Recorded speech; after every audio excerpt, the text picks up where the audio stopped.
Hi everyone, this is Kate Warnock. I'm GuideWell's social media manager. I'm very excited to bring here today a very special guest. We have with us the president of GuideWell, René Lerer. René, welcome to the interview. Thank you. Pleasure to be here. So René, can you tell us a little bit about your position here at GuideWell and a bit about your background too? Great.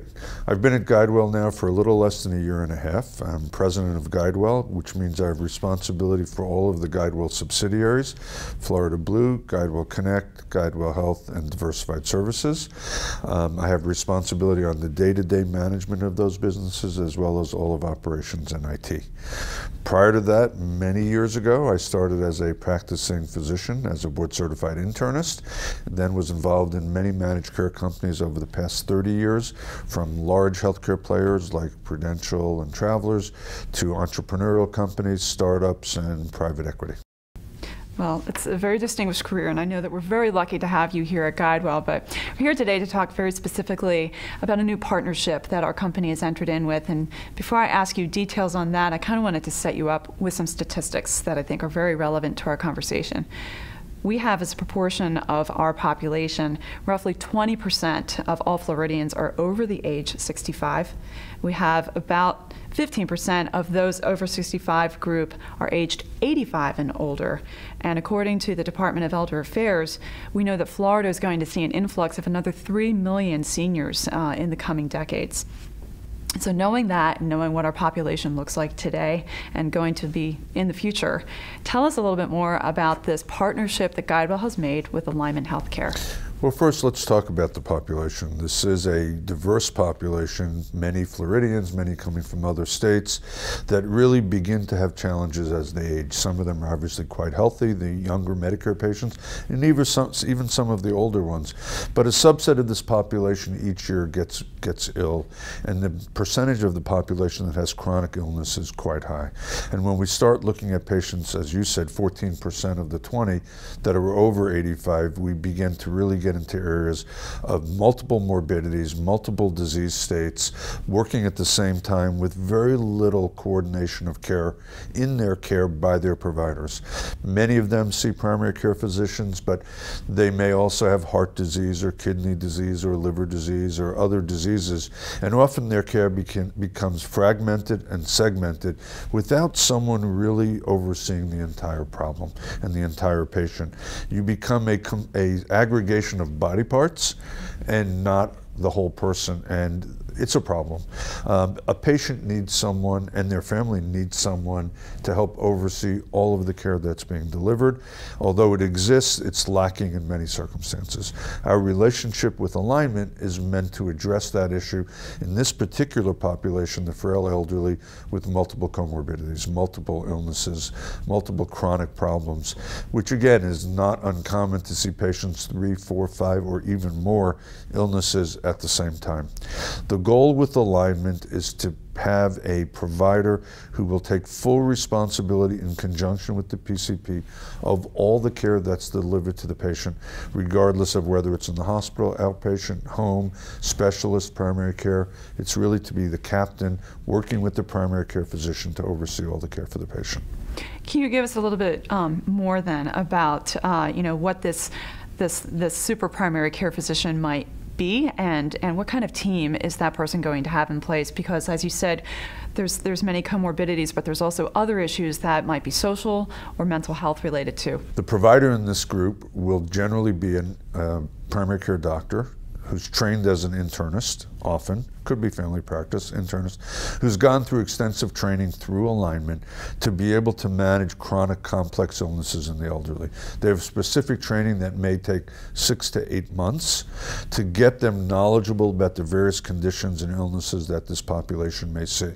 They will also be surrounded by a team of people, including nurses, including advanced practitioner care nurses, social workers, psychologists, maybe pharmacists, Anyone that would be of benefit to the patient would be involved in this care management team so that the patient could be assessed and the best treatment can be identified for that patient and managed across different areas of the spectrum.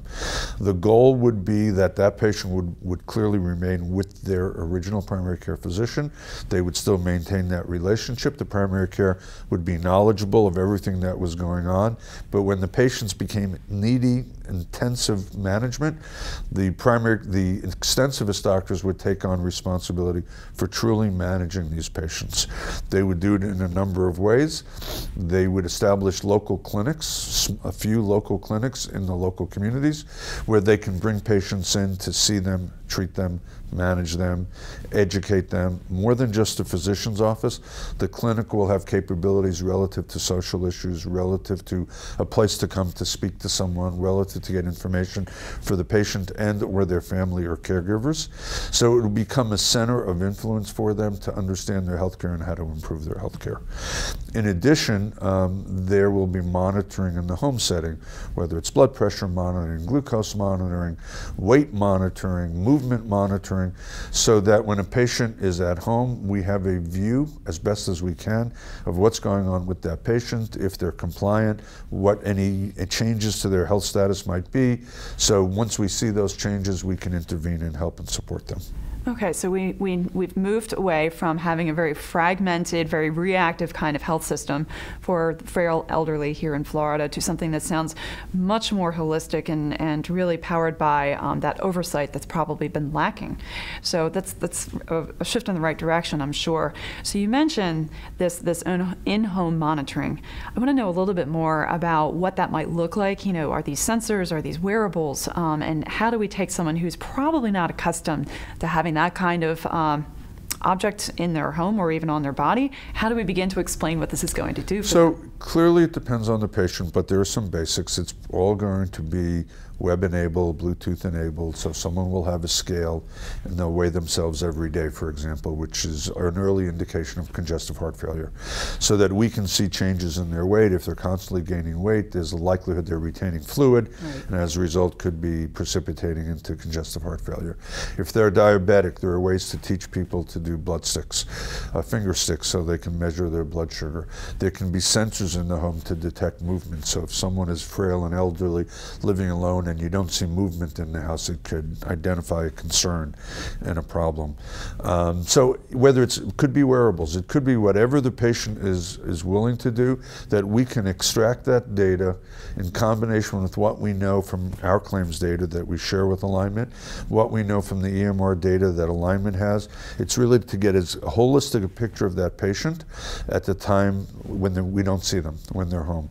The goal is all of that data that's collected from these devices would then be viewed daily or hourly in a command center manned by Alignment staff who would look for variations in vitals, look for variations in weight or some of the things we've talked about to identify a change so that we can proactively interact with that patient if we believe there's an issue. So something would trigger a phone call? Is that the kind of phone outreach? Call, we could send someone to the home. Again, depends on the circumstance. You know, if someone's not moving at all, you might send an ambulance. It really depends what the circumstance is, but it identifies that there's an issue and that we need to address an issue. Okay, fantastic. So, you know, I want to know too, if we have this population that's going to be moving into an Alignment Healthcare, you know, a GuideWell product, but the Alignment Health Delivery System. Tell us what that looks like for someone who is a brand new member and they're just enrolled in this new Medicare Advantage product. So this is just starting. It will start in January. It is Medicare Advantage in a number of counties in Florida. The goal will be that the first thing, the patient will have a member phone call, welcome call, or some kind of a digital engagement. But after that, the goal would be to get those patients, at least 80% or more, hopefully more, within the first 90 days in to see the extensivist to do a complete health assessment, so that we have an understanding of the patient's baseline, if they have chronic conditions, what they are, if they don't, to know that they don't, but to really understand who the patients are, what their concerns are, who the patients are likely to benefit from this kind of service and make sure that we know what's going on with them. We then work collectively with the patient's primary care doctor. When we identify a patient that we think we can benefit, we'd interact with that primary, explain what we do and why we do it, although hopefully they would have known that by now, and that we wanted to supplement what they were doing in treating these patients to really manage the intensity of the care that they need given their multiple illnesses that they carry. And then that patient would then come into the clinic, or we'd outreach to that patient, and we'd begin to follow that patient until they were stabilized and no longer need that intensity, or perhaps for a longer period of time if they were chronically ill and these illnesses weren't going to get better. So let's say, René, that there is a situation where one of our members needs to be admitted to a hospital or long-term care facility or something of that nature. What is it that we're going to do with collecting that information? How will that be shared back out so that, again, that primary care physician does have that 360 view of what's happening to their patient? So if it's a member who's already identified by alignment as being in that frail elderly group, it's it's possible, but the goal would be to have no surprises, so that a patient would have a level of comfort with the clinic and with the group that they would let them know they were being admitted to the hospital, they were going to the hospital, or we would develop capabilities with the hospital through Availity and others so that we were aware that the patient was hospitalized and immediately notify the alignment group. They would manage that patient through that hospitalization. They would manage them while they were in the hospital, they'd manage them when they got out of the hospital, and they'd manage them at home if that's where they went home or if they went to a rehab or whatever. Even down to discharge level instructions? Yes. So we would be helping to oversight and ensure that kind of compliance. The goal would be to work with the doctors in the clinics who they would oversee the care in the hospital. They would be responsible. So today you have the PCP, we've entered the world of hospitalists. This would be truly continuum of care with the same doctor across all settings. So obviously the direction that we would want any of our loved ones to be treated by, and it definitely seems like it's very highly technology enabled. So you have the in-home sensors who are gathering information, you've got claims information from the payer side, you've got physician orders on the hospital side. So this is really, it's going to be a very robust system, isn't it? So it really is to get a full view of the patient, and to get a full view of the patient on an ongoing basis, and to manage that patient's interactions with other providers, so that if we believe the patient needs to see a specialist, that we clearly understand why the patient is going to the specialist, what the expectations are of that visit or that service, and that there's clear communication back to the alignment doc so that we know exactly what's going on. So we will manage their interactions with others so that we know where they're going, why they're going, what the output of that consult or procedure was, so that we can incorporate that in the overall management of that patient. You mentioned earlier, René, that especially with this population, frailty, might see onset of other more social or psychological conditions like a depression, and you mentioned even dementia. How is it that this system is going to help intercept or help to manage through some of those more complicated situations? So what happens today is if you go to see not you, but an elderly person goes to see their doctor, they may have heart disease and lung disease and kidney disease and be depressed. The focus is not on the depression. The pulmonologist focuses on the lung disease, the nephrologist, and no one is focusing primarily on the depression, although PCP should be. In many cases they are. So you're giving instructions and you're telling people what they need to do, and you're giving it in an environment that is not conducive for that person to hear or to listen. And if you don't understand their underlying mental health issues, if they have any, the likelihood that they will comply is quite low. So in our environment, in the alignment environment, we're doing it in a comprehensive setting where the information is being shared together. So this isn't about lung disease or heart disease or kidney disease. It's about Mrs. Jones and all of her issues, and putting a care plan together for her that takes into account the fact that she may have some dementia or severe dementia. Totally different care plan, obviously. And the fact that she may have depression, as well as these other comorbidities. Depression and senility are comorbidities too. and have to be treated the same way, and you treat that person's medical conditions in the context of their mental status, not independent of it. And so knowledge of the entire patient gives you a much better sense of what the patient's needs are and what unique capabilities that patient may have or may need to maintain their health as best as possible. You know, another population that I think would certainly benefit from this very, holistic level of care are the caretakers, whether they're right there or if they're remote and still tasked with oversight for their loved ones. So how will the alignment system help to address the caretakers and make sure that they're part of the decision-making, part of the education, part of even sharing some of that information that's being captured for. So remember, this is Florida, and many of the family members don't live here. Right. So the parents may be here, but their kids may be anywhere in the country, anywhere in the world. One of the large challenges, the big challenges people face, is having a mother or father 1,000 miles away and not knowing what's going on, and having to call 5 different doctors because nobody knows the real story. The interaction with that caretaker or that family member, when there's a comprehensive single view of the patient, is much easier. If you don't have to ask 5 different people what's going on, who really don't necessarily know what the other doctors are doing, the ability to interact and make decisions is really much more educated.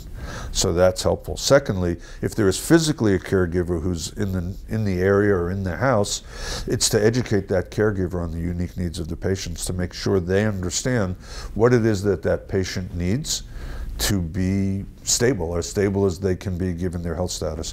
What their meds are, what kind of exercises they should do, what kind of diet they should be on. One of the biggest challenges for this population is compliance. And some of that is people forget, some of that is people don't ask questions, some of it is people don't understand what's being told to them, but don't ask and are embarrassed. So making sure there's someone who's responsible for that patient, who does know and does ask, and has an avenue, an outlet to go to get questions, is critically important in this environment. Absolutely.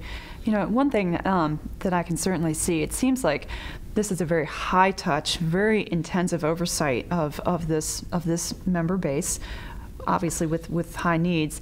How is it though that this isn't going to be a more expensive kind of treatment to provide? Is it actually going to be the opposite? So look, the reality is it's about giving the patient the right care, the right amount of care, in the right setting with the right providers. So we know, the President's talked about it many times, that there is excess utilization, there's excess care being given to patients all over the country. And the goal here is to really have someone understand everything that's going on so that they can decide what's best for that patient and not necessarily do things that are not necessary, that are not consistent with the patient or the family's wishes, that don't contribute to the management of that patient, but truly managing the overall care, which by definition will manage the overall cost. And we're quite committed to the fact that this will be higher quality care in a lower cost environment. And I think, too, the key to that is that information sharing, as you said, that it's going to eliminate those duplications of tests, unnecessary treatment, all of the things that are contributing to the escalation of costs. That's exactly right. So René, tell us a little bit more. What is the timeline for seeing this partnership and the clinics and the products being available here in Florida? So we will be marketing this product starting in the open enrollment in the fall for Medicare Advantage lives in certain counties in the state.